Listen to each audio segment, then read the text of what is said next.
So,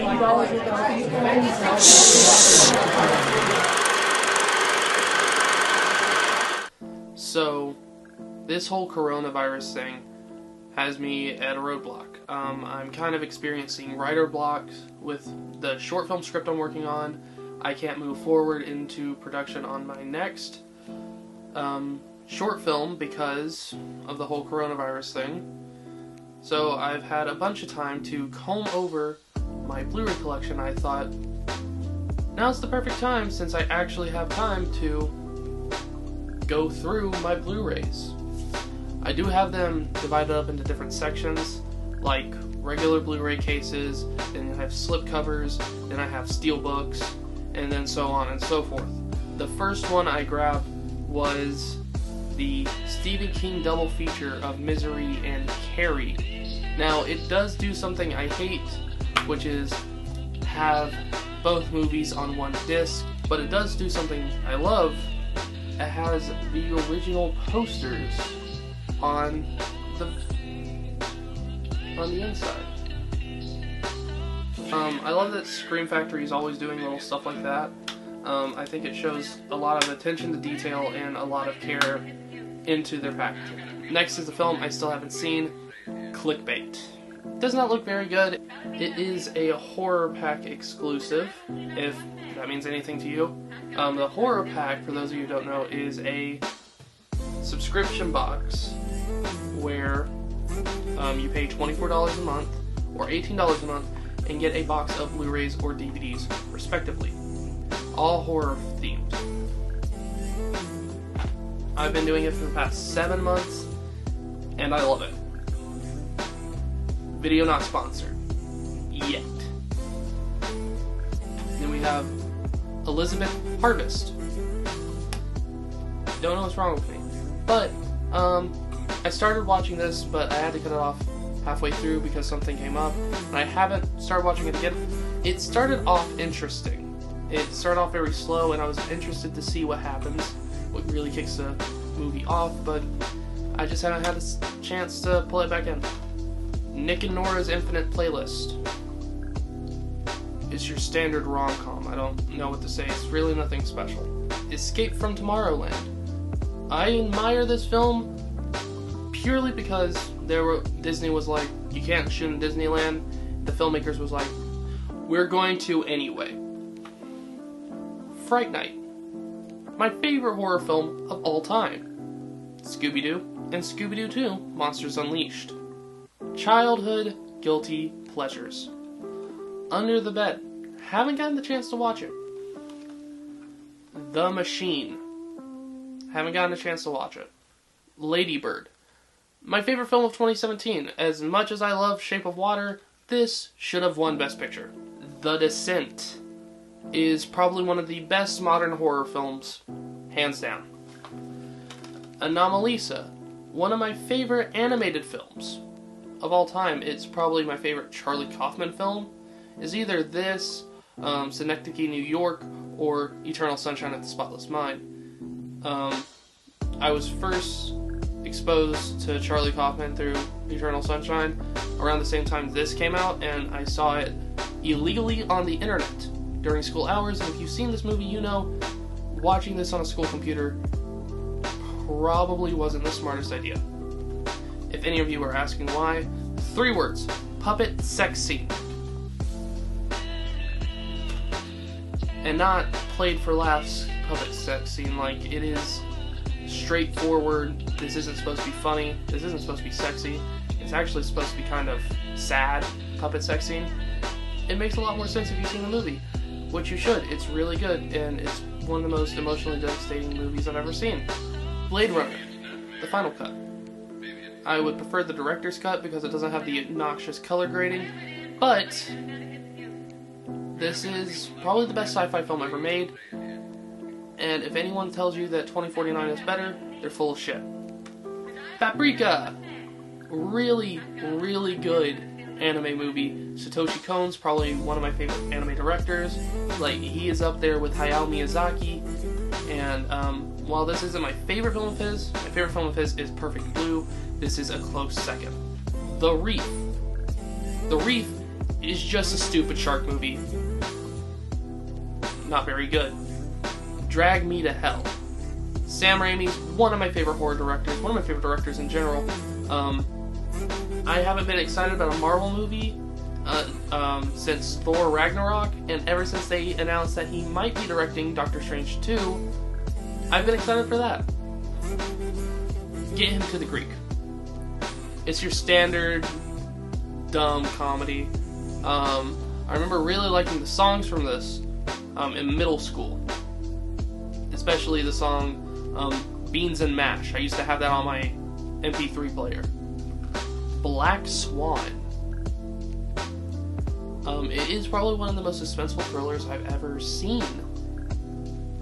It's Andrei Tarkovsky's one of his best films. I like The Wrestler, and my favorite film of his, Requiem for a Dream, I think is better than Black Swan, but Black Swan is still a movie I really like. Another double feature, Tragedy Girls and MFA. I haven't seen MFA, but I've seen Tragedy Girls, and Tragedy Girls is really funny, and it's really nice, and it's probably one of the best indie films I've seen in recent years. The Secret Life of Walter Mitty. Probably Ben Stiller's best performance, and probably Ben Stiller's best directorial effort. I mean, this is a really good movie, one that I really enjoy. The Echo. I have not seen this. All I know is from my right over the back, and all I remember from what I've read is it has someone from Bring It On in it. The Hunchback of Notre Dame is my favorite Disney movie, and it is a career goal of mine to direct the Hunchback of Notre Dame live-action remake. Kiki's Delivery Service. Great movie. One of Studio Ghibli's best. Hayao Miyazaki really outdid himself, and it's just a really emotional film, and it's great, and you should watch it, even if you don't like anime. Like me, I don't like most anime, but you should still watch it. Yesterday. It was okay. I liked it. The Exorcist 2, The Heretic. Do not like this one. Not very scary. It's not scary at all. But the only reason I have it is because of the horror pack. Shark Lake. Dumb, fun shark movie. Spawn. Dumb, fun, anti-hero movie. Rise of the Planet of the Apes. My second favorite Planet of the Apes film, right behind the first. Dawn of the Planet of the Apes. It's really good. Not as good as Rise of the Planet of the Apes, but it's good. The Departed. One of my favorite crime films of all time. I actually think it's better than The Godfather, but I don't think it's better than Goodfellas. Bad Lieutenant. Port of Call, New Orleans. I haven't seen it. I've heard good things about it, but I haven't seen it. Arrival. I saw it.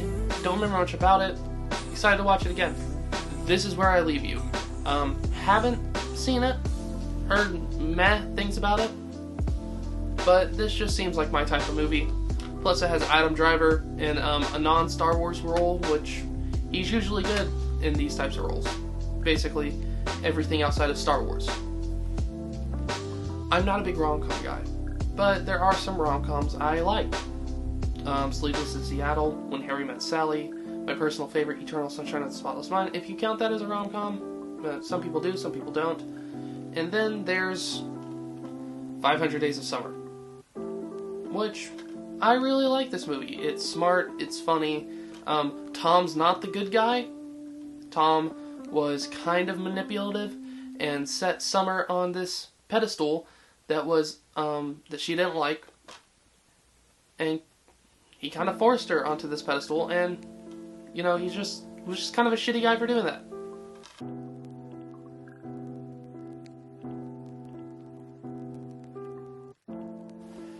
Echoes of Fear. It was fine. Captain Fantastic. I liked it. I wouldn't say I loved it, but I really liked it.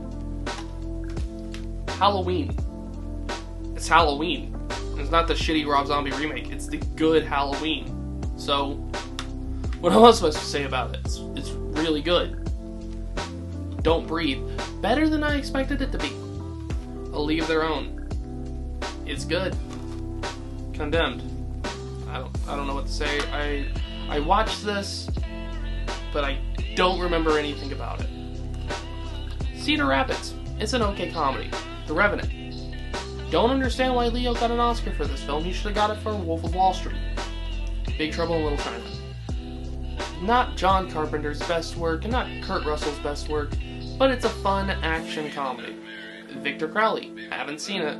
Part of a franchise I have not seen any of the entries of, and I'm not starting at the prequel. Dead Mind. Haven't seen it yet. Mutants. Big ol' piece of shit. Mean Earl and Dying Girl.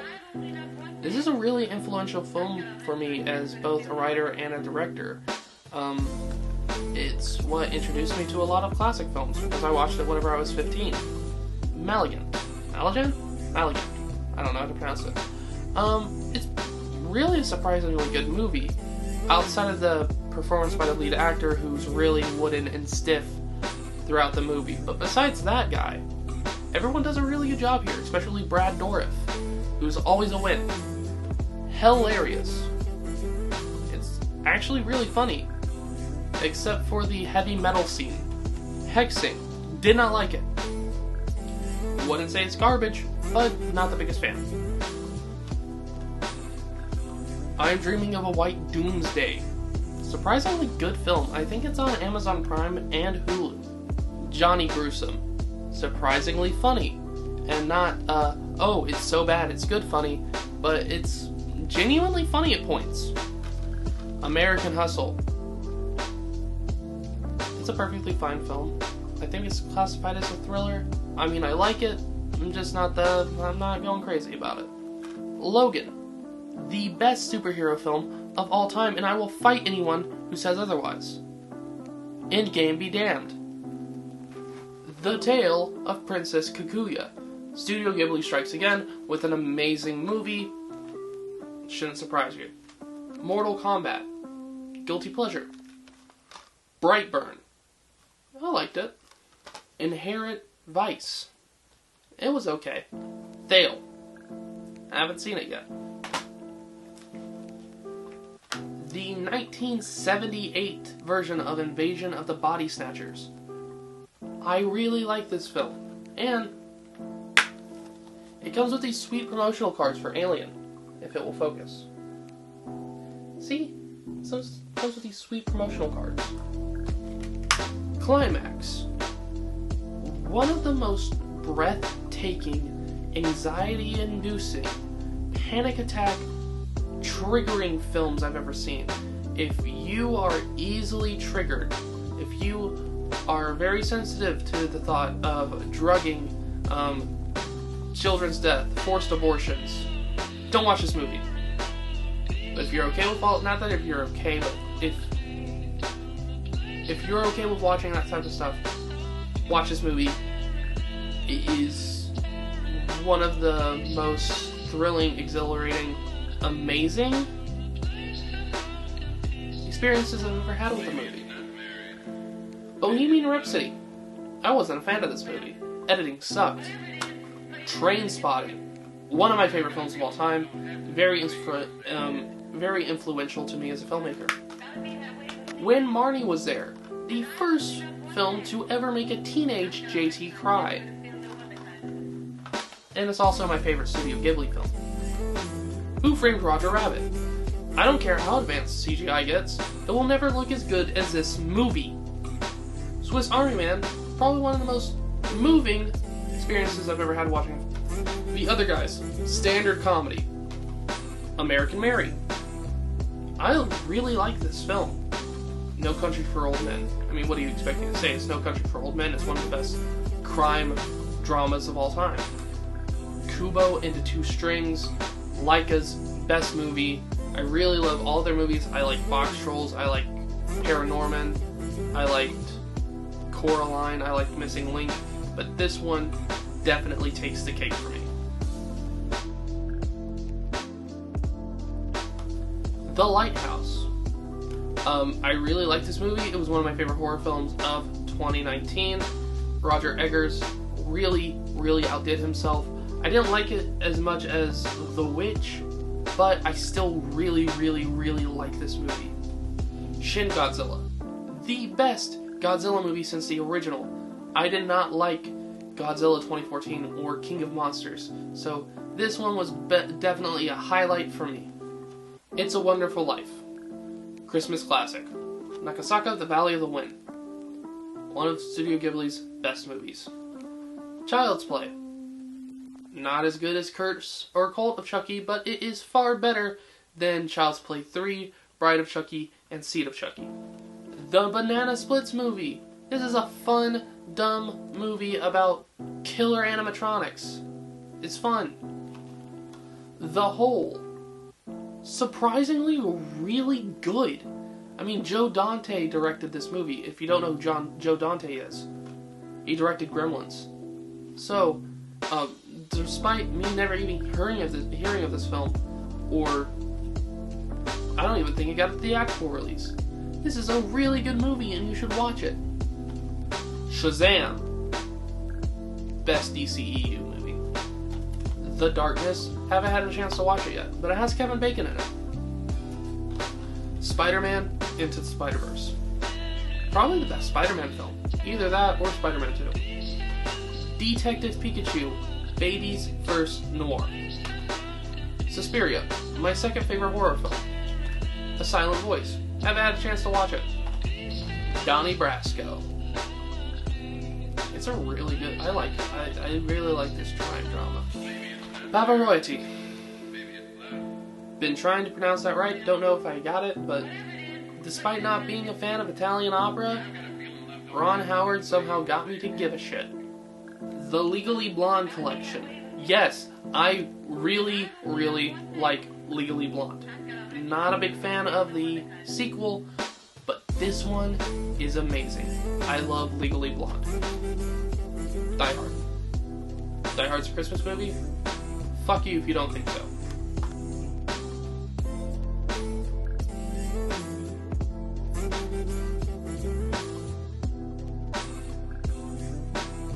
Pokemon Season 1, The Indigo League. Guilty pleasure. I love popping this in just to watch it from time to time. Cowboy Bebop. The complete series. I love this show. It's my favorite anime. It's one of the only animes I like. Yeah, I'm not a big anime guy. The Vincent Price Collection. And excuse me while I read every single movie that's on here because I cannot remember. House on Haunted Hill. House of Usher. The Haunted Palace. The Tomb of Ligeia. I always have trouble pronouncing that. Mask of the Red Death. The Last Man on Earth. Witchfinder General. The Indomitable Dr. Phibes. Dr. Phibes rises again. Over the Garden Wall. I love this show. It's probably one of the best pieces of animation Cartoon Network's ever released. Harry Potter, the 8-film collection. I don't feel bad about buying this because I bought it secondhand and no money went to J.K. Rowling, which I do not like. And the best movie in the series is Year 3. Prisoner of Azkaban. Gravity Falls, the complete series. I'm a huge Gravity Falls fan.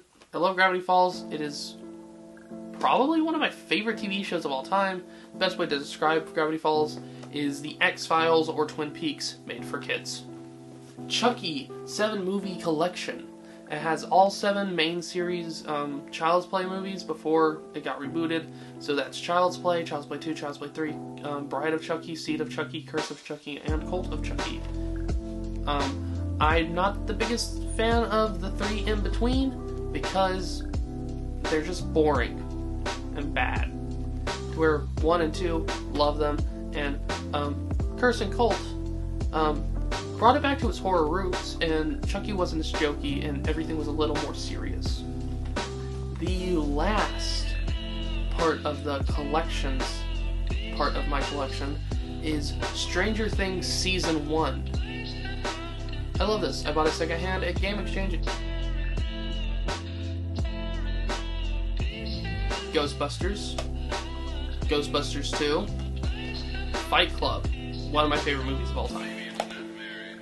And if you idolize Tyler Durden, you missed the entire point of this movie.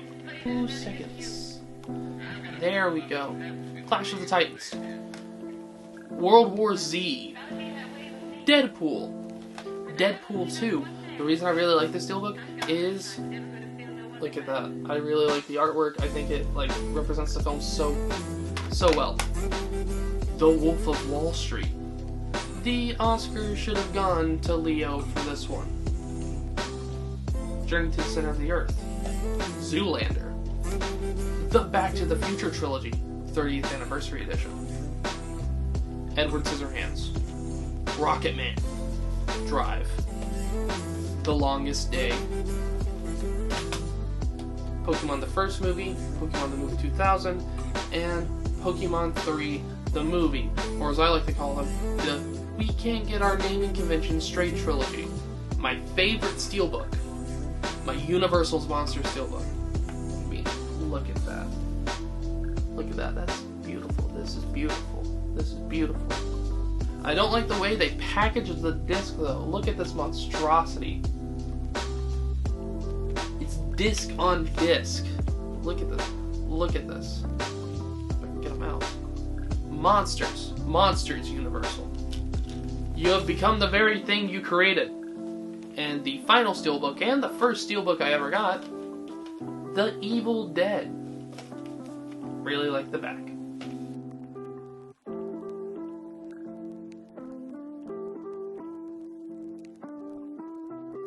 And the first one is One Flew Over the Cuckoo's Nest. Got this for $14 at Walmart, and it came with a pack of playing cards that will never be... a pack of playing cards that will never be used, a production still notebook, the Blu-ray, with a little brochure about the movie, and some of the international posters for the film. And then finally, it came with some character cards. I think it's pretty neat. The Wizard of Oz 75th Anniversary Collector's Edition. It comes with a Wizard of Oz production book, a journal that will never be used, so still, and a map of Oz, the medals, what I think is an eraser, snow globe, and then finally, the actual Blu-ray itself, which includes regular Blu-ray, 3D Blu-ray, and DVD collections of behind-the-scenes features. Your vice is a locked room and only I have the key. And what have you done to Soliage? Soliage? Forgot how to pronounce it. 2 classic movies. And 2 movies I really enjoyed. Wong Kar-wai, In the Mood for Love. The Graduate, directed by Mike Nichols. Night of the Living Dead, directed by George A. Romero. The Me Suicides. The Virgin Suicides, directed by Sofia Coppola. Let the Sunshine In, directed by Claire Danes. One Sings, the Other Doesn't, directed by Agnes Varda.